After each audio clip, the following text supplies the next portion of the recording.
स्वागतम। हिंदी दिवस के उपलक्ष्य में आयोजित इस हिंदी दिवस समारोह एवं हिंदी साहित्य परिषद के उद्घाटन पर अवसर पर हम सभागार में उपस्थित सभी गुरुजनों एवं सहपाठियों का हार्दिक हार्दिक स्वागत करते हैं।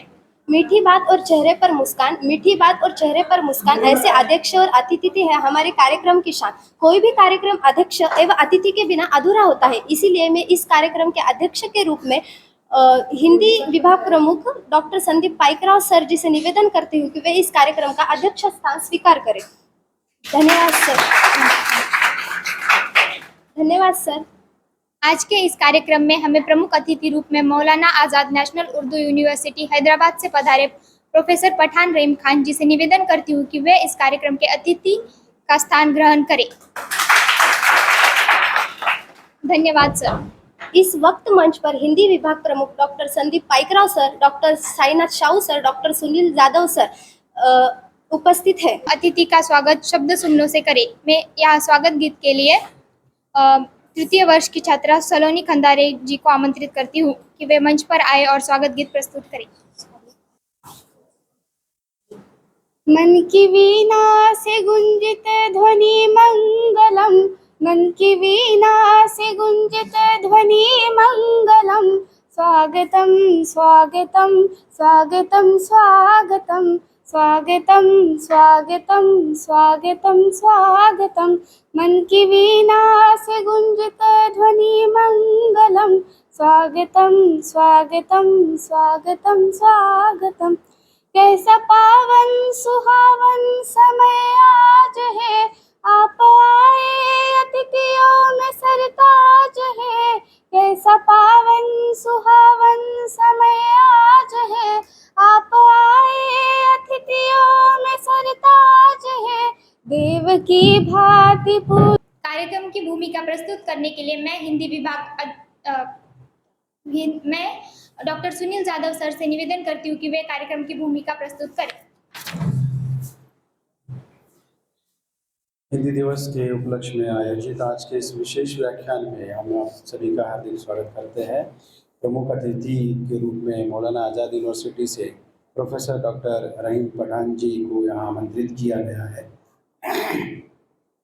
आवश्यक हो जाता है कि भूमिका को प्रस्तुत किया जाए। जब भी कोई अतिथि घर पे आता है तो हमारे संदर्भ में भी जानकारी उन्हें मिलती रहनी चाहिए। लगभग 50 साल से ज़्यादा समय हो गया है हिंदी विभाग को, और हिंदी विभाग में कई दिग्गज अध्यापकों का यहाँ योगदान रहा है, जिसमें गिरधारी मैडम जैसे दिग्गजों का नाम लिया जा सकता है। गिरधारी मैडम से लेकर संदीप पाइकराव सर तक का एक लंबा सफ़र आपको यहाँ पर दिखाई देगा। हमारे यहाँ पर हिंदी छात्रों की संख्या लगभग 2000 से ज़्यादा यहाँ पर SL, BA, BSc, BCom में छात्र यहाँ पढ़ते हैं और विभिन्न प्रतियोगिताओं में ये सहभाग लेते हैं, पुरस्कार प्राप्त करते हैं और विभिन्न स्थानों पर आप नौकरियां भी, हिंदी विभाग से जो छात्र बाहर गए हैं वे विभिन्न क्षेत्रों में नौकरियां प्राप्त कर रहे हैं। फिल्मों में आप हमारे छात्रों को देख सकते हैं, कवि रूप में आप हमारे छात्रों को देख सकते हैं। मैं ये भूमिका अधिक लंबा चौड़ा ना खींचते हुए आगे इसके दूसरे सोपान की ओर बढ़ता हूँ। संत ज्ञानेश्वर जी ने एक बहुत अच्छी बात कही थी कि भाषा हृदय की भावना को दूसरे हृदय तक पहुंचाने का काम करती है, अर्थात कि हम भाषा का विरोध नहीं करते हैं, कोई भी भाषा हो उस भाषा का हम समर्थन करते हैं। उसी तरह से अंग्रेजी भाषा, आजकल छात्रों का अंग्रेजी भाषा का प्रेम हमें दिखाई देता है। अंग्रेजी का विरोध न मैं करता हूँ, न भारत का कोई व्यक्ति करना चाहता है। अंग्रेजी सबको आनी चाहिए, उसे सीखना चाहिए, लेकिन जब अंग्रेजी के साथ हिंदी भाषा को जब नहीं सीखा जाता है और हिंदी भाषा के प्रति जब जागृति नहीं होती है, तब बड़ा दुख उत्पन्न होता है। अंग्रेजी भाषा के प्रति प्रेम छात्रों में शायद इसीलिए है कि उसमें रोजगार के अवसर है, यह बात छात्रों को पता है। लेकिन रोजगार के अवसर है यह बात उन्हें क्यों पता है? क्योंकि उनको महाविद्यालय के जरिए, पाठशालाओं के जरिए, व्यक्ति के जरिए, समाज के जरिए, आपके आस पड़ोसियों के जरिए, आपके वरिष्ठों के जरिए आप तक पहुंचाया गया कि अंग्रेजी में रोजगार के अवसर है। लेकिन क्या हिंदी में रोजगार के अवसर है, ऐसा कहीं आपको बताया जाता है? क्या आपको इस संदर्भ में जागृति की जाती है? नहीं की जाती है, जबकि हिंदी में भी रोजगार के अनंत अवसर हमको दिखाई देते हैं।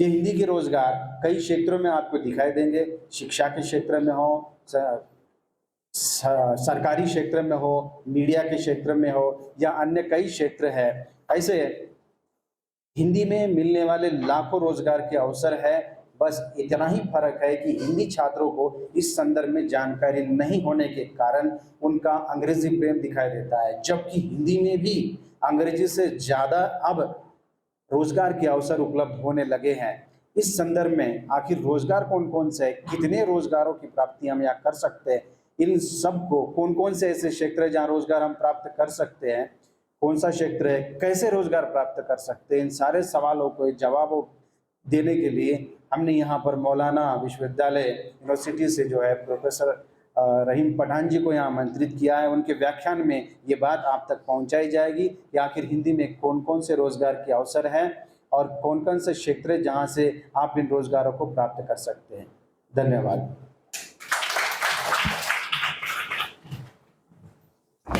इसके बाद छात्रों की कविताओं का पाठ होगा। तो मैं प्रथम तृतीय वर्षीय विद्यार्थिनी सलोनी खंडारी जी से विनती करती हूँ कि वे अपना कविता का पाठ करें।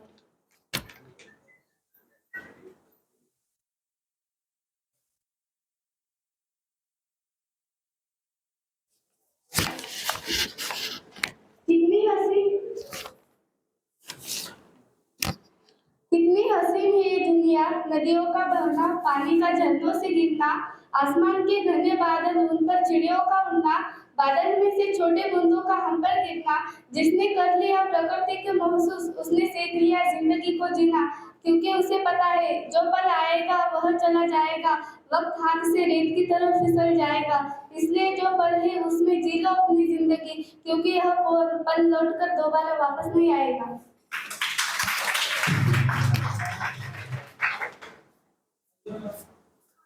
धन्यवाद सलोनी। अब मैं द्वितीय वर्ष की छात्रा कोमल कागदेवाड़ से विनती करती हूँ कि वो अपनी कविता प्रस्तुत करें।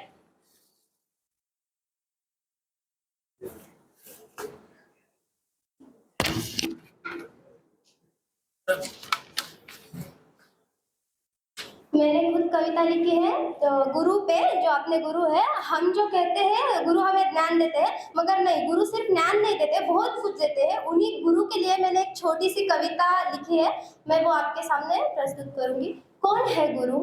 गुरु गुरु हाँ, वही गुरु जिन्हें हम आज सर कहकर पुकारते, वही गुरु जो हमें सिर्फ असाइनमेंट के वक्त ही याद आते हैं। चैट जीपीटी और गूगल ही हमारे गुरु मानते हैं। ये ऑनलाइन जमाने में गुरु की कीमत कहाँ जानते हैं, गुरु की कीमत कहाँ जानते हैं।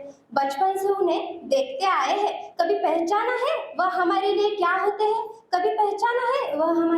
होते हैं, अक्षर से अक्षर हमें सिखाते, शब्द का अर्थ बताते, कभी प्यार से डांटते, कभी गलती को ठीक कराते, पकड़ हमारे कान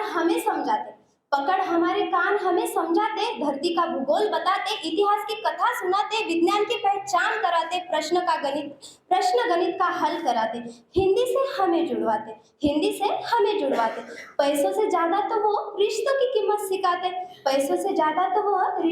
कीमत सिखाते, रोज सुबह हम उन्हीं को मिलते हैं। क्या हमको करना है बनाते, हे भविष्य देश का जिनमें उन सबका ये भविष्य बताते, खो ना जाए भीड़ में कहीं, हमको हम ही से मिलवाते। ये गुरु पे मैंने हमारे हिंदी गुरु पे ही कविता लिखी है, क्योंकि जब से मैं कॉलेज में आई हूँ तब से ये गुरु से मुझे बहुत कुछ सीखने मिला है। जैसे शाहू सर, पाइकराव सर और जादव सर, इनके वजह से मेरे जब भी चेहरे पे उदासी भी हो तो ये सर पहचान लेते हैं और फिर झट से पूछ लेते हैं कि बेटा क्या हुआ है। मेरे उदासी को भी पहचान देते हैं। सच में गुरु से बड़ा कोई नहीं हो सकता। खो ना जाए भीड़ में कहीं, हमको हम ही से मिलवाते, अंधेरे में जो मोमबत्ती बन जाते, हार के फिर से लड़ना जीत है, ऐसा एहसास हमको करवाते। उदास हो हम जो कभी तो हमारे लिए परिवार का हिस्सा भी बन जाते, जब हार हम जाते तब वही हमारा साहस बनाते। ये शिक्षा ज्ञान तो सिर्फ हमारे परीक्षा का हल करवाते हैं, पर सही ज्ञान तो शिक्षक ही देते। ऐसे महान इंसान ही गुरु कहलाते।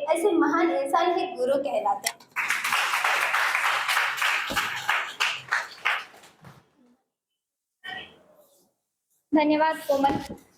जिसका आप बेसब्री से इंतजार कर रहे थे, अब वह समय आ गया है। मैं अधिक समय न लेते हुए आज के इस कार्यक्रम के प्रमुख अतिथि प्रोफेसर पठान रहीम खान सर, हिंदी विभाग, मौलाना आज़ाद नेशनल उर्दू यूनिवर्सिटी हैदराबाद से, सर से विनती करती हूँ कि वो छात्रों को मार्गदर्शन करें। 1 मिनट सर, मैंने कविता प्रस्तुत की है। नूर यशवंत महाविद्यालय में आज बरसा है, नूर यशवंत महाविद्यालय में आज बरसा है, खान सर जी जो इस प्रांगण में पधारे हैं, किन शब्दों में शुक्रिया अदा करूं मैं आपका, किन शब्दों में शुक्रिया अदा करूं मैं आपका। अपना बहुमूल्य समय आपने जो दिया है, तालियों से गूंज रहा है प्रांगण, तालियों से गूंज रहा है प्रांगण। विद्यालय परिवार करता है आपका अभिनंदन, इस मंच को आपके मार्गदर्शन का है इंतजार, और हम सब विद्यार्थी करते हैं आपका सत नमस्कार। इसका जो नाम है कि हिंदी में रोजगार के अवसर, हिंदी में रोजगार के अवसर, मतलब हिंदी पढ़ने से थोड़ा गुफ्तगू कर लेंगे तो व्याख्या नहीं है, सिर्फ आपसे एक छोटी सी गुफ्तगू।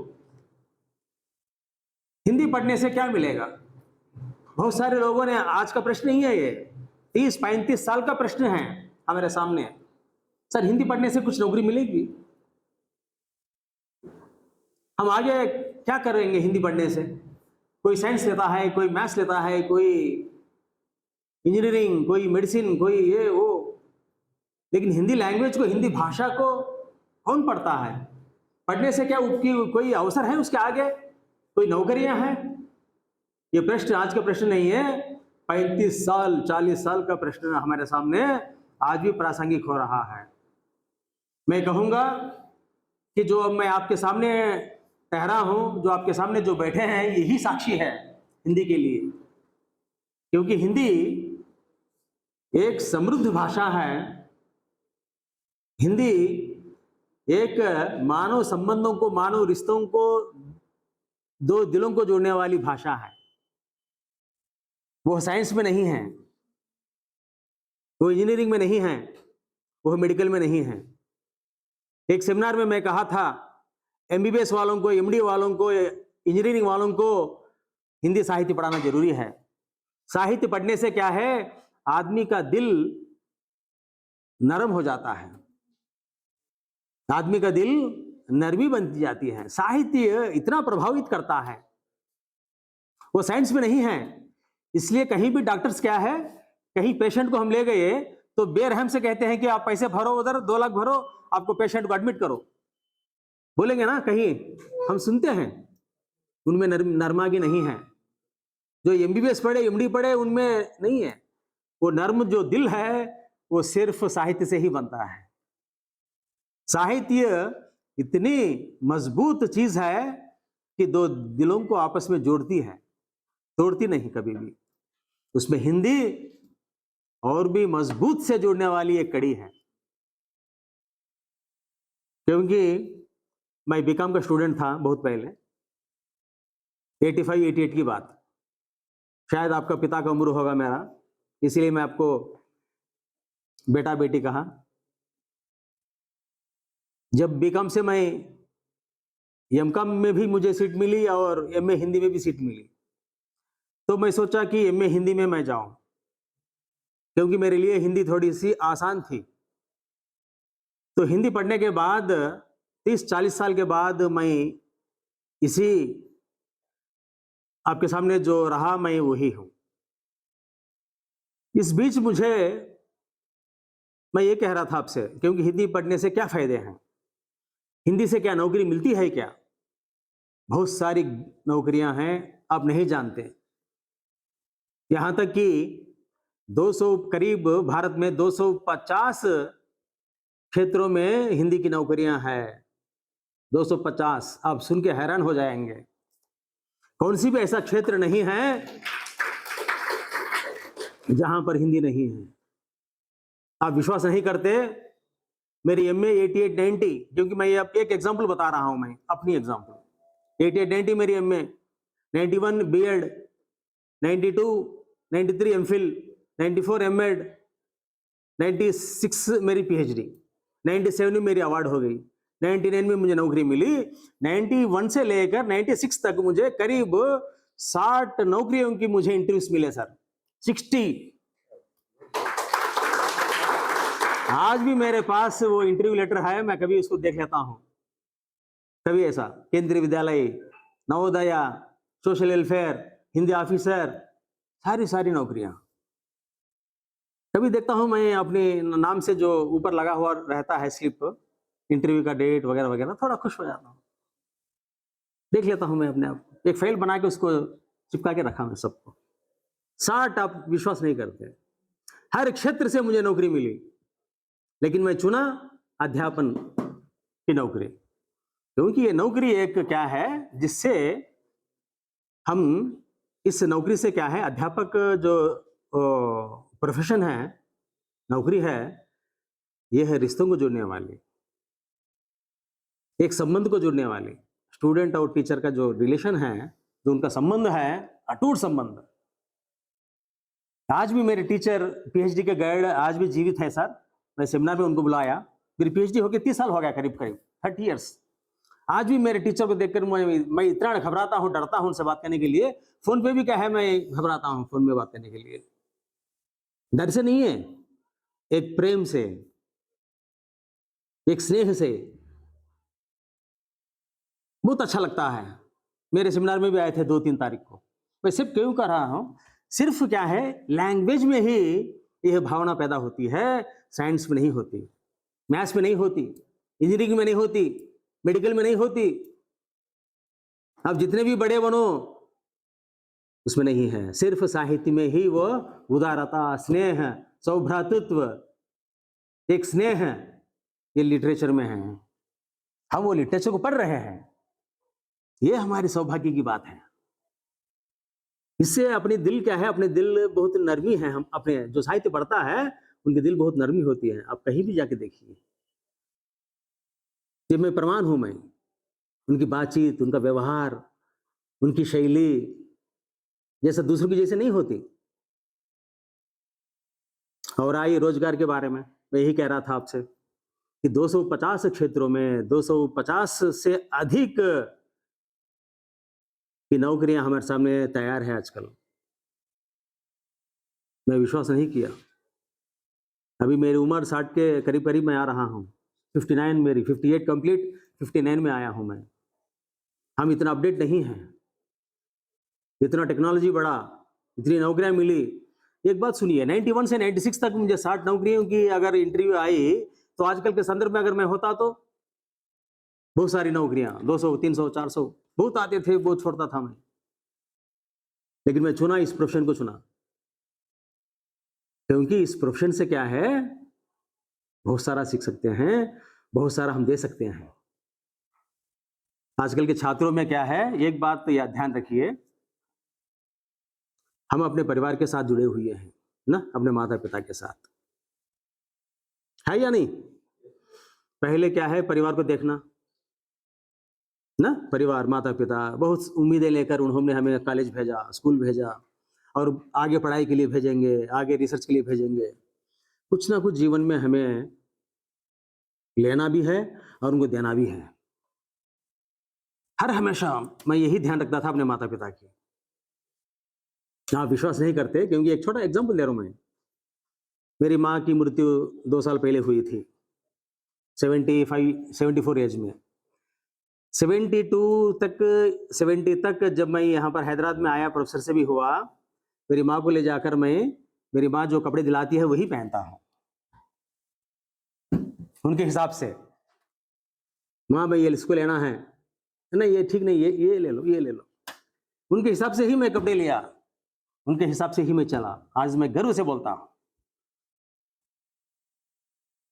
कभी भी मैं माँ के साथ चलाया। मैं अकेला बैठा, 4 सिस्टर्स, क्योंकि मैं थोड़ा सा मैं अपने रिश्तों को मैं सामने रख रहा हूँ, क्योंकि आप भी क्या है, उन रिश्तों का पालन करें।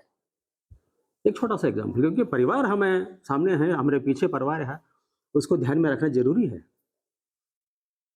कभी भी हाँ बेटा ये ठीक नहीं है शर्ट, ये अच्छा है, ये इसको ले लो, इसको ले लो, इसको ले लो, इसको ले लो, इसको ले लो। उसी तरह हमने आगे बढ़ा, क्योंकि उनको कभी भी नाराज नहीं किया, उनको कभी भी उफ तक नहीं कहा अपने माता पिता को। लेकिन क्योंकि आजकल की पीढ़ी भी क्या है, इसी नैतिक मूल्यों को, इसी मानवीय मूल्यों को लेकर आगे बढ़ना। मेरा कहने का मतलब यही है।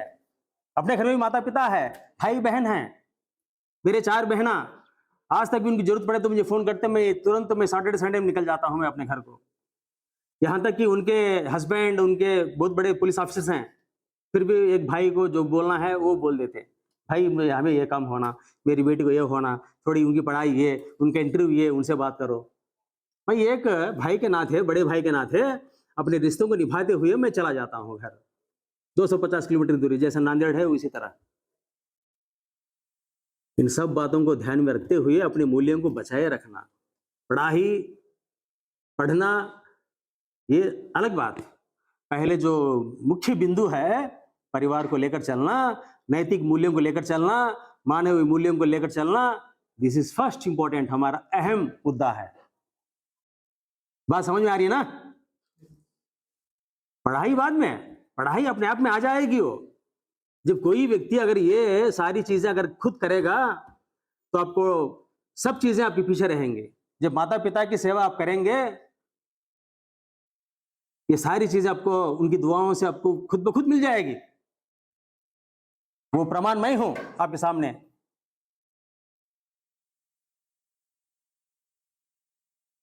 कभी भी हमने किसी को बातों से चोट नहीं दिया, छोटों को प्रेम से बात किया, बड़ों से आदर से इज्जत से बात किया हमने।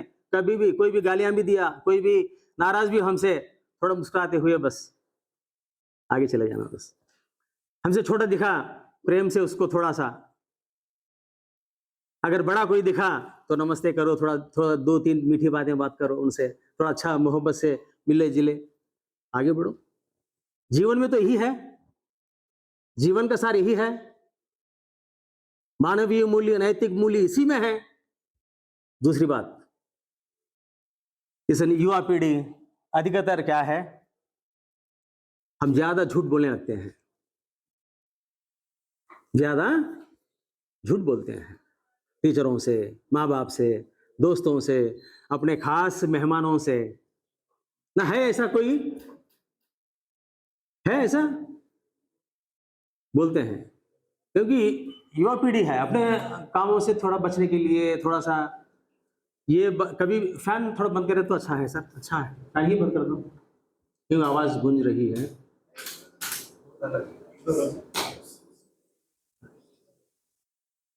ना सही है? झूठ कितने लोग बोलते हैं बोलो यहां पर?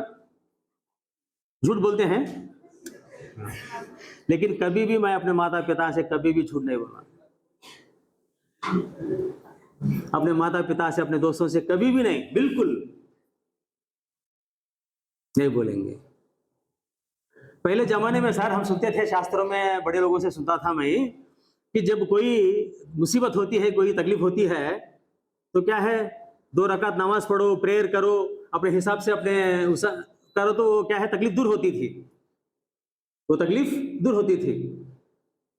आजकल हमने जितने भी नारियल फोड़ो, मंदिर जाओ, अपनी तकलीफ दूर नहीं होती। क्यों? क्योंकि हम झूठ बोलते हैं। हम झूठ बोलते हैं इसीलिए हम जो भी प्रार्थना करते हैं वो कबूल नहीं होती। बात समझ में आई? हम झूठ बोलते हैं छोटी मोटी बात पे, छोटी मोटी बात पे, हर दिन कम से कम 30, 40, 50 छोटे छोटे, लेकिन हमें वो साधारण दिखती है। इसका प्रभाव क्या है, हम जो भी दुआ करते हैं अपने लिए, दूसरों के लिए, माँ बाप के लिए, दुआ कबूल नहीं होती। अब देखो, एक 40 दिन तक या 50 दिन तक या 2 महीने तक आप झूठ मत बोलो, आप कोई भी प्रेयर करो, वो प्रेयर कबूल होती है। इसका प्रमाण सत्य हरिश्चंद्र जी हैं। सत्य हरिश्चंद्र जी आप सुने होंगे नाम उनका, सिर्फ सच ही बोलते थे। ये सारे क्या है, ये सब मूल्य हैं, जीवन के मूल्य हैं। ये सारी चीजें, ये सब अपने जीवन को आगे बढ़ाने के, जीवन को सक्सेस करने के, हमें नहीं मालूम, लेकिन ये सब अंदर छिपे हुए हैं। इनसे क्या है, आदमी आगे बढ़ने का एक जरिया है। अब आए हम अपने कैरियर पर, ये सारी चीजें जब कर दिए हम, खुद ब खुद हम आगे बढ़ेंगे जरूर। अब देखिए, द्वितीय भाषा हिंदी पढ़ने से क्या नौकरी मिल सकती है? हम सब ग्रेजुएट ना, ग्रेजुएट विद्यार्थी हैं, आप सब ग्रेजुएशन के हैं, हाँ, सेकंड लैंग्वेज के हैं, द्वितीय भाषा हिंदी के या प्रथम भाषा हिंदी के या कोर सब्जेक्ट के हिंदी के। ग्रेजुएशन होते ही हमें जाना है, आगे बढ़ना है एमए हिंदी में। एमए हिंदी में तो जरूर जाना है हम, क्योंकि देखिए आप पहले ये सोचना कि अपना कैरियर किस क्षेत्र में हमें जाना है। साधारण से क्या है, आम बात, हम टीचर बनना चाहते हैं या प्राध्यापक, अपने अध्यापक के जैसे हम एक अच्छे अध्यापक प्राध्यापक बनना चाहते हैं या अध्यापिका बनना चाहते हैं, क्योंकि ये क्या है, थोड़ा सा व्हाइट कॉलर जॉब, अच्छा रहेगा, थोड़ा समाज में इज्जत मिलेगा, थोड़ा सैलरी भी थोड़ी अच्छी होगी ना। ये उम्मीद से क्या है, सारे लोग क्या है, टीचर का या प्राध्यापक का उस पेशे में चले जाते हैं। उसके लिए क्या करना पड़ेगा आपको? बीएड करना पड़ेगा, बैचलर ऑफ एजुकेशन या डीएलएड। जो इंटरमीडिएट है, आप ध्यान से सुनिए, जो इंटरमीडिएट है वो डीएलएड करेगा, जो ग्रेजुएट है वो बीएड करेंगे। आप बीएड करने से क्या है, टीचर बनेंगे। बीए बीएड से आप टीचर बनेंगे जरूर। जिसमें भी क्या है, बीएड में अपने हिसाब से एक सोशल स्टडीज लेना पड़ेगा, एक हिंदी मैथोलॉजी लेना पड़ेगा, या एक साइंस लेना पड़ेगा, या हिंदी मैथोलॉजी लेना पड़ेगा आपको अपने अपने हिसाब से। आर्ट्स एंड साइंस वाले एक हिंदी मैथोलॉजी और एक जनरल कोर्स, जब जाके आप हिंदी टीचर बनेंगे। हिंदी टीचर बनेंगे तो गवर्नमेंट सैलरी मिलेगी आपको, आप आराम से रहेंगे, अपना जीविका चलेगा, खान पान चलेगा, अपने माँ बाप को देखेंगे, अपने परिवार को संभालेंगे। किसी की जुनून है और आगे बढ़ना, मुझे और आगे करना, तो फिर एमए करेंगे। एमए करने के बाद, एमए के साथ साथ अगर आप एक post graduate diploma in functional Hindi and translation, post graduate diploma in functional Hindi and translation, Hindi and translation का मतलब यह है कि आप उससे, वो इवनिंग कोर्स है, जो एमए करता है वो इवनिंग कोर्स हर यूनिवर्सिटी में है, वो उसको अगर आप करेंगे, अगर मैच हो जाएंगे एमए के साथ, तो आप हिंदी अधिकारी बनेंगे, हिंदी ऑफिसर बनेंगे। बात समझ में आ रही है ना आपको? हिंदी ऑफिसर बनेंगे, हिंदी अधिकारी बनेंगे।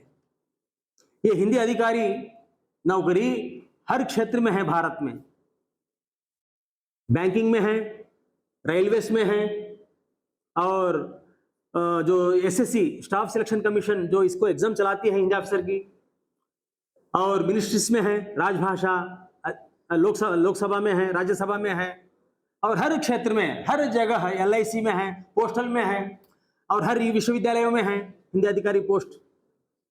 Number of vacancy, number of post हैं। एमए करने से और पीजी डिप्लोमा इन ट्रांसलेशन करने से आप हिंदी अधिकारी बनेंगे। और उसके नीचे का जो पोस्ट है हिंदी असिस्टेंट, हिंदी असिस्टेंट के लिए भी ये जरूरी है। और अगर आप में अगर कोई कौशल है तो हिंदी टाइपिस्ट भी बन सकते हैं, हिंदी आशुलिपिक भी बन सकते हैं, स्टेनोग्राफर, हिंदी स्टेनोग्राफर। अब नांदेड़ में है या नहीं मुझे पता नहीं है, लेकिन हिंदी टाइपिंग तो होगा। हिंदी टाइपिंग सीखने की जरूरत है आपको सबको, क्योंकि आप हिंदी फील्ड में अगर चले गए, हिंदी क्षेत्र में चले गए, तो हिंदी टाइपिंग सीखना जरूरी है आपके लिए। और किसी को जुनून है आगे बढ़ने की, अगर कोई यूनिवर्सिटी की प्रोफेसर बनना है, हम एक छोटा सा, जब सर एमए पढ़ रहे थे तो हमारे सामने डॉक्टर लगाने की एक छोटी सी एक भूत ये थी, क्या बोलेंगे उसको, एक इच्छा थी। सारे लोगों को, कुछ लोगों को, हमारे गुरु को डॉक्टर देखे, प्रोफेसर देखे, हमें लगता था कि हमारे सामने भी डॉक्टर लग जाए, छोटा सा शब्द डीआर। ये तड़प थी हम में, आप में भी होंगे। जब क्या करना है आपको, एमए पढ़ने के बाद आपको पीएचडी में दाखिला लेना। जब पीएचडी अगर 3 साल में अगर आप पूरा करेंगे तो आपको डॉक्टर उपाधि आपको दी जाएगी। आपका नाम सामने लगेगा, डॉक्टर कोमला, डॉक्टर शोभा, डॉक्टर यास्मीन, जास्मीन, इस प्रकार से एक जुनून होगा आदमी में। जुनून नहीं है, एक पढ़ने की इच्छा, हमें कुछ आगे बढ़ना है, ये प्रेरणा हर स्टूडेंट में होना चाहिए। जरूर बनेंगे। मानव की जो इच्छा शक्ति है ना, ये बहुत मजबूत होती है। जो भी बन सकते हैं, हमें जो भी बन सकते हैं दिखा सकते हैं आगे, लेकिन सिर्फ हमें एक अटल होना चाहिए, हमें मुझे करना ही है। मुझे प्रोफेसर के इंटरव्यू के दौरान 23 में 23 में जब मैं प्रोफेसरशिप इंटरव्यू के लिए गया था डायरेक्टर, तो मेरे वाइस चांसलर पूछे मुझे, आपने पीएचडी किया 97 में, तो फिर डिलीट करने की क्या आपको इच्छा थी, क्यों करे डिलीट, पूछे मुझे।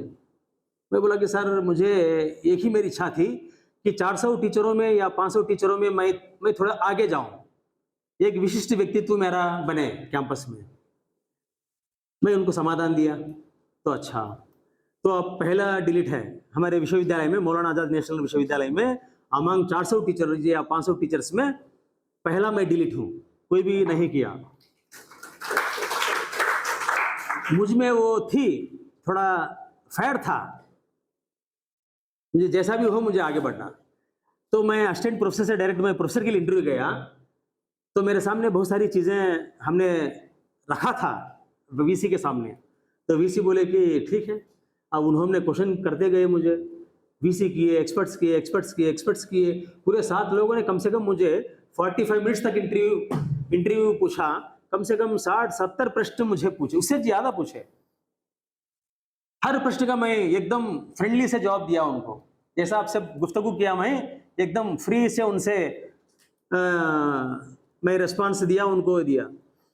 मैं थोड़ा डरता था, लेकिन वहाँ जाने के बाद मेरा डर ही खत्म हो गया। जब मुझे फीवर भी था, मैं उनसे कहा मुझे आप भी, मैं फीवर से हूँ, मैं गोलियां लेके आपके सामने खड़ा हूँ। मैं उस टाइम भी ऐसे ही था मेरा, जब तो पूरा गला ही बैठ गया था इंटरव्यू के दौरान। मैं थोड़ा सा वो सिरप, ये सिरप, गोलियां, वो सब खा के थोड़ा गला थोड़ा सही कर लिया। वहाँ जाने के बाद मुझे और भी हिम्मत मिली और मैं इंटरव्यू अच्छा किया। वीसी बोले कि बेस्ट ऑफ लक, 4-5 बार बोले मुझे बेस्ट ऑफ लक बोले, तो मैं समझ गया कि मुझे नौकरी मिल गई वहां पर। आई एम द बेस्ट था मैं इंटरव्यू बोर्ड में, क्योंकि मैं ये कह रहा था, एक अपने दिमाग में क्या है, एक मजबूती बना लो, मैं ये काम करूंगी जरूर, मैं ये काम करूंगा जरूर। तो अब बोलो कहां से कहां तक निकल जाएंगे, अब पता नहीं है। मैं असिस्टेंट प्रोफेसर से प्रोफेसर बनने वाला, डायरेक्ट बीच में एसोसिएट नहीं बना सर, मैं असिस्टेंट से प्रोफेसर बना। मैं अकेला पहला अनरिजर्व्ड कैंडिडेट हूं अपने कैंपस में। ये सारी चीजें क्या है, 1-2 दिन की नहीं है, 30 साल लगातार परिश्रम है। अपने सर पैकराव सर यहाँ पर बैठे, हमारे साईनाथ बैठे, सुनील यादव बैठे, तो इनके पीछे कितना परिश्रम है, इतना परिश्रम करे, बहुत परिश्रम करे। जो यहाँ बैठता है या ठहरता है, इतना आसान नहीं है बात। आप भी क्या है, बच्चे हैं, छोटे बच्चे, 25, 23, 24 ईयर्स के हैं आप। तो अगर आप ना, नहीं शायद 18-19 के हैं ना, ग्रेजुएट्स का, हाँ ग्रेजुएट मतलब 20 के अंदर होंगे आप, सॉरी 18, 17, 19 के बीच में होंगे, तो अब कितना मेहनत करना पड़ेगा आपको। आप 10 साल मेहनत करो, मैक्सिमम 25, 27 तक मेहनत करो, तो आप कहाँ पहुंचेंगे। आप फिर मुझे बोलेंगे, मुझे याद करेंगे उस दिन, आप पहुंचने के बाद याद करेंगे। उसके यही शर्त है, आप वहां पहुंचने का शर्त है कि आप झूठ मत बोलो, पहला। और दूसरा, मेहनत करो। आप जिस काम के लिए आगे जा रहे हैं, उस काम के तन लगा के, मन लगा के, उसको कम से कम 15-16 घंटे आप मेहनत करो। ये छोटी चीज है। आप आईएएस भी बनेंगे, आईपीएस भी बनेंगे। आप जो है 21 ईयर्स में आईएएस बने, आईपीएस बने। आप देखते होंगे अपने गूगल पे, 21 ईयर्स का ग्रेजुएट होते ही क्या है, डायरेक्ट आईपीएस बन गया। 22 में डायरेक्ट होते ही, ग्रेजुएशन होते ही आईएएस बना। तो कितना मेहनत करे होंगे, क्या हम नहीं बन पाएंगे? बन पाएंगे। नथिंग। अगर इंसान, अगर मानव, अगर समझा कोई चीज करने के लिए, तो कोई भी इम्पॉसिबल नहीं है। उसके लिए 2 ही शर्त हैं, अच्छे से मेहनत करो, उसका दूसरा सब्स्टिट्यूट नहीं है, उसका दूसरा विकल्प नहीं है। मेहनत करने वालों को क्या है, पूरी जहान ही है, पूरी दुनिया उसके सामने है। एक छोटी सी टीचर की नौकरी ये छोटा हिंदी ऑफिसर की नौकरी, ये कोई असिस्टेंट प्रोफेसर की नौकरी, प्रोफेसर की नौकरी नहीं है। आप बड़े बड़े, इससे भी बड़े बड़े वहदे मिलेंगे आपको, बड़ी बड़ी नौकरियां मिलेगी आपको, आपके सामने नौकरियां हैं। अब ग्रेजुएट पढ़ने के बाद आपने सिविल सर्विस में हिंदी ले लो, पेपर ले लो, हिंदी एक ऑप्शन चुनो, अच्छा सा कोचिंग ले लो, दिल्ली, चेन्नई, मुंबई, हैदराबाद जैसे बड़े बड़े शहरों में आप चले जाओ, देखिए आप कहां तक पहुंचेंगे। आप उसके लिए मेहनत करना पड़ेगा। नहीं कौन बनेगा सर, हम नहीं बन पाएंगे, ऐसा ऐसा विचार ही आप उसके दिल से निकाल दो, आपसे मन से निकाल दो। जो बने हैं ये सब कोई बड़े नेता नहीं है, बड़े आदमी नहीं है, सिर्फ मेहनत करे बस, 15 घंटे, 16 घंटे, 18 घंटे मेहनत करे। मैं एक बार सर हैदराबाद से मैं विजयवाड़ा जा रहा था, एक छोटा सा मैं आपको, बहुत सारा सीखने को मिलता है जीवन में हर व्यक्ति से। मैं हैदराबाद से मैं सुनो इधर, हैदराबाद से मैं विजयवाड़ा जा रहा था, तो एक लड़का चढ़ा 23-24 आसपास में, ठहरा, वो उसको सीट नहीं था, ठहरा, बैग लगाया, ठहरा, मैं अपने सीट पे लेटा हुआ हूँ। मैं देखता रहा, वो ऐसे ही देखता रहा, अभी 4-5 घंटे का रास्ता, फिर मेरे पास आया, इधर देखा मेरे पास आया, सर आपका फ़ोन दीजिए सर, मैं थोड़ा घर को फ़ोन करना मेरी माँ को, मैं आ रहा हूँ विजयवाड़ा को। मैं बोला कि ये कोई चोर तो नहीं है, फ़ोन लेके भागेगा नहीं है ना, मन में तो होगा। मैं बोला कि बेटा आपके पास फ़ोन नहीं क्या? नहीं सर मेरे पास फ़ोन नहीं है बोला। मैं एकदम चकित रह गया, अरे फ़ोन के बिना आप कैसा कर रहे हैं भाई? फ़ोन के बिना तो जीवन ही नहीं है अपना ना, फ़ोन ही जीवन है, सही है हाँ? फ़ोन के बिना तो अब नहीं छोड़ते, अभी देखो फ़ोन भी देख रहे हैं अभी। तो बोला कि बेटा फ़ोन नहीं है आपके? नहीं सर फ़ोन नहीं है। तो मुझे उसका बातें, उसका जो व्यक्तित्व मुझे एकदम लगा कि क्या पूछना इसको, कुछ ना कुछ। मैं उतरा, उस बेड पे से उतरा, अब कहाँ जा रहे हैं? विजयवाड़ा। सर कहाँ से आ रहे हैं? हैदराबाद। क्या कर रहे हैं? सर मैं सिविल सर्विस का कोचिंग ले रहा हूँ सर, मैं ग्रुप 1 ग्रुप 2 का ले रहा हूँ, सिविल सर्विस का ले रहा हूँ, इसीलिए मैं फ़ोन नहीं रखता बोला। अरे फ़ोन रखने से क्या है? नहीं सर फ़ोन रखने से डिस्टर्बेंस होगा, हमें फ़ोन अलाउ नहीं करते। अब घर आने के बाद भी, मैं कमरे में आने के बाद भी मैं क्या है अपने हिसाब से मैं पढ़ लेता हूँ, कभी जरूरत पड़े तो मैं रुपए कॉइन से या दोस्तों के फ़ोन से मैं मोबाइल अपने घर पर बात कर लेता हूँ। बड़ी बात है ये उम्र का लड़का अगर फ़ोन के बिना जीवन कर रहा है, जीवन बिता रहा है, तो बड़ी बात, मुझे एकदम उसको सैल्यूट करने की मुझे चाह हुई। मैं बोला कि फ़ोन कर लो, मैं अपने माँ को फ़ोन किया कि मैं आ रहा हूँ, बोला ठीक है, मुझे दे दिए। अब मुझे एक प्रकार का उसका व्यक्तित्व मुझे अच्छा लगा। अरे वो उम्र का लड़का अपना सबको त्याग कर, अपने ख्वाहिश को, अपनी इच्छाओं को, अपने फेसबुक को, अपने फ्रेंड्स को ना, एक पढ़ रहा है मैं बोला कि बेटा आपको जरूर मिलेगी नौकरी, शायद उसको मिली होगी उसको नौकरी, अभी ग्रुप 1 का रिजल्ट भी आ गया था, ये 1 साल की बात, उसको नौकरी जरूर मिली होगी, हमारी दुआएं उसके साथ हैं। अब देखो ऐसे हैं हम, ऐसे बहुत सारे लोग हैं समाज में सर। हमने एक आधा घंटा फोन के बिना रह नहीं सकते। देखो एक को पाने के लिए, एक बात ध्यान में रखिए, एक अच्छे से एक चीज को पाने के लिए छोटी सी चीज को छोड़ना जरूरी है। अब देखो कहां तक पहुंचेंगे। एम हमारा अच्छा होना चाहिए, फोन में कुछ भी नहीं है, टाइम वेस्ट, फेसबुक से, चैटिंग से, बॉयफ्रेंड से, गर्लफ्रेंड से। मैं अपने छात्रों को मैं यही कहता हूं, मैं ये सब छोड़िए, अपना परिवार इंपॉर्टेंट। अब बाद में 25 साल के बाद आप अच्छा मेहनत करो, 25 साल तक 2-3 साल मेहनत करो अच्छे से कोचिंग के लिए, IAS कोचिंग के लिए, IPS कोचिंग के लिए। उसके बाद देखो कहाँ पहुंचेंगे आप। उसके बाद सब कुछ एंजॉय कर सकते, सारा पैसा आपके पाँव के कदम में आएगा। आपका जो क्या है, आपकी जो जितने भी आपको सम्मान करेंगे सारे लोग आपके घर तक पहुंचेंगे। आपके पास जब नौकरी है तो सारे लोग आपके घर पर पहुंचेंगे।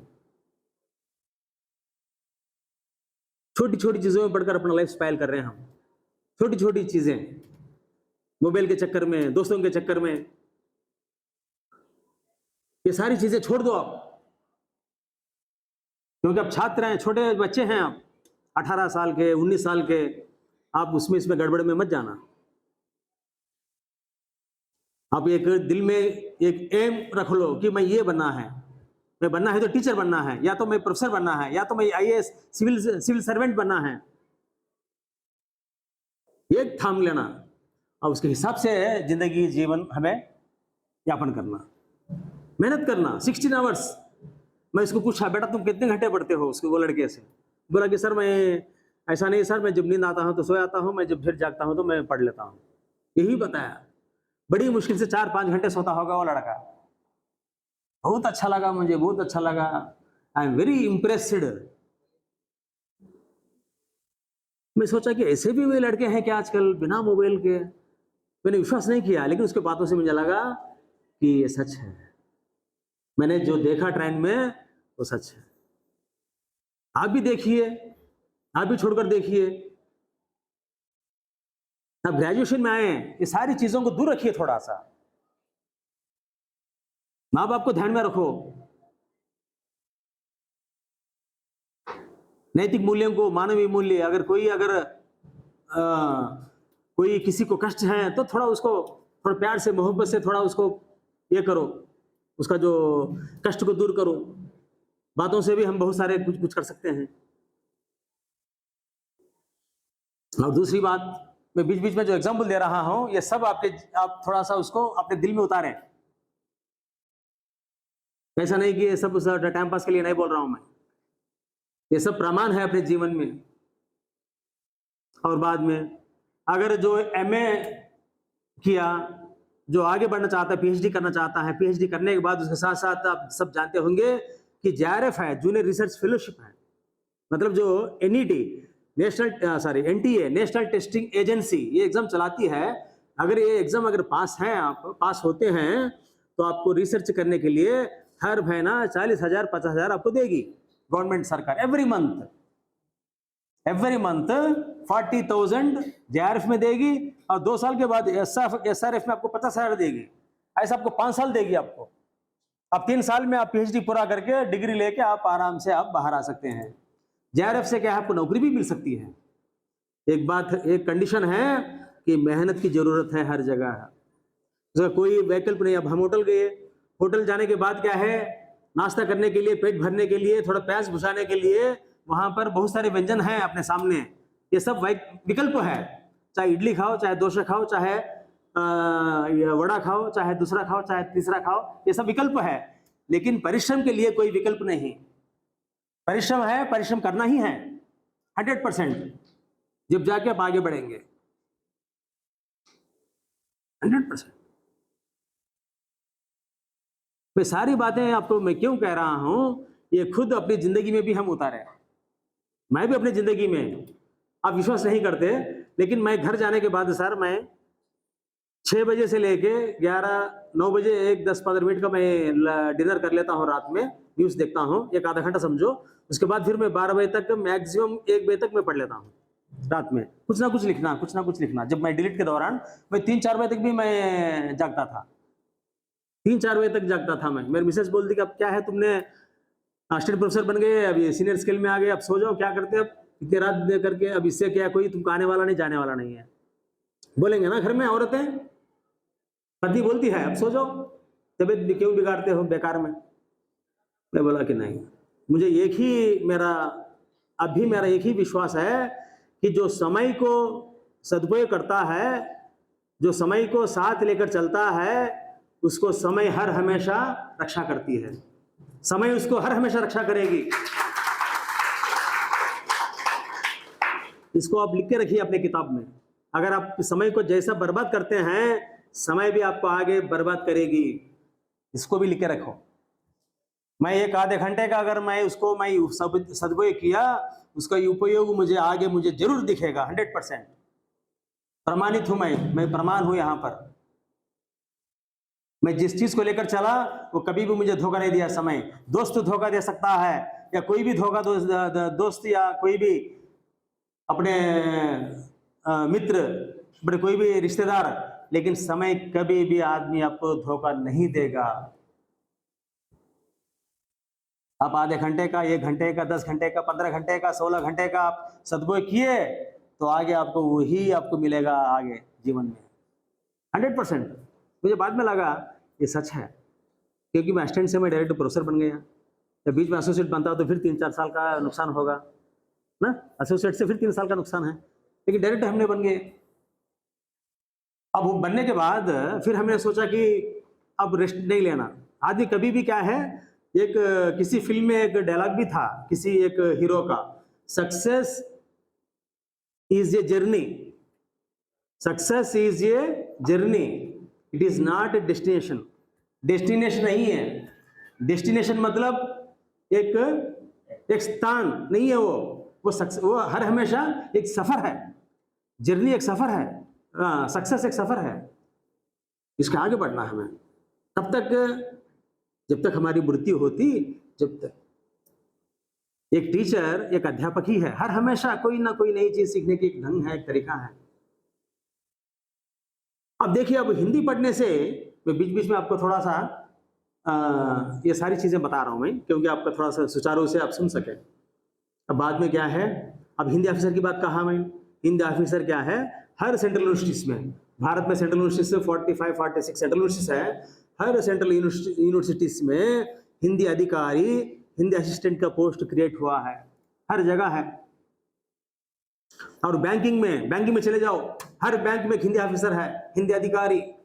उनको हिंदी अधिकारी नहीं सर, आजकल डिप्यूटी मैनेजर कह रहे हैं उनको, उनका नाम चेंज हो गया, डिप्यूटी मैनेजर, राजभाषा अधिकारी, ये पद हैं। अरे पढ़ने के लिए बहुत सारा है, नौकरी करने के लिए बहुत सारे हैं, यूं ही नहीं। अब देखिए, हिंदी से दूरदर्शन में, रेडियो में और पत्रकारिता के क्षेत्र में हर जगह नौकरियां, अनेक सारी नौकरियां हैं। पत्रकारिता के क्षेत्र में अगर कोई जर्नलिज्म भी ले लिया, डिप्लोमा जर्नलिज्म किया, तो उस क्षेत्र में भी नौकरियां हैं। मैं सुबह ही कहा 250 क्षेत्रों में हिंदी की नौकरियां हैं। पिछले बार हमने किसी से पूछा आप क्या कर रहे हैं, आप अपने छात्र, एमए की छात्रा, एक लड़की, सर हमने गूगल में कुछ ट्रांसलेट का नौकरी कर रहे हैं, 25,000 में ट्रांसलेट नौकरी, क्या करेंगे आप, नौकरी क्या करेंगे? दो दिन के पहले मैं उनसे बात किया, लास्ट यहाँ से पहले, सर एक गूगल कंपनी से एक अंग्रेजी में आएगा, उसको हम हिंदी में उसको ट्रांसलेट करके दे देंगे, छोटी सी एक पैराग्राफ, आधा पैराग्राफ हो, एक वाक्य हो, गूगल से जो आएगा उसको ट्रांसलेट करके दे देंगे, महीने में 25,000 रुपए दे रहे हैं उनको। अब देखिए, नौकरी करने वालों को क्या है, बहुत सारी नौकरियां हैं हमारे सामने। जो नौकरी ना करना है, हमें नहीं करना है, हमें एंजॉय करना है लाइफ में, हमें दोस्तों को लेकर चलना है, परिवार को छोड़ना है, तो उनके लिए कोई नौकरी नहीं। हर क्षेत्र में अब जाके देखिए आप। सर खासकर मैं ये बात कहना चाहता था, 88-90 के दौरान जब मेरी एमए थी, तो यूनिवर्सिटी कैंपस से कम 6-7 किलोमीटर चलकर एम्प्लॉयमेंट न्यूज खरीदते थे। एम्प्लॉयमेंट न्यूज शायद आप देखे होंगे, नहीं देखे होंगे, एक पत्रिका आती थी 5 रुपए की, आजकल मेरे ख्याल से 20 या 25 रुपए है। एम्प्लॉयमेंट न्यूज को लाते थे, एम्प्लॉयमेंट न्यूज को क्या है, पूरे पेजेस, कम से कम 32-35 पेजेस रहता था, वो पूरे पेज को देखते थे, उसको कट करके जो भी नौकरी आती उस कट करके हम भेजते थे। फिर आजकल आप देख रहे हैं, मुझे पता नहीं है, लेकिन ये सारी क्या है, एक जिज्ञासा, ये जिज्ञासा आप उसको बना के रखिए। आपको हर किसी को नौकरी करना जरूरी है ना, अपने माता पिता को तो देखना ही है आप सबको ना, नहीं है किसी को भी जिम्मेदारी नहीं अपने माता पिता को देखने की, या उनके ख्वाहिशों को, उनके ख्वाबों को संपूर्ण करने की है, क्योंकि अपने माता पिता बड़ी उम्मीद लेकर हमें स्कूल भेजा, कॉलेज भेजे, उनकी वो तो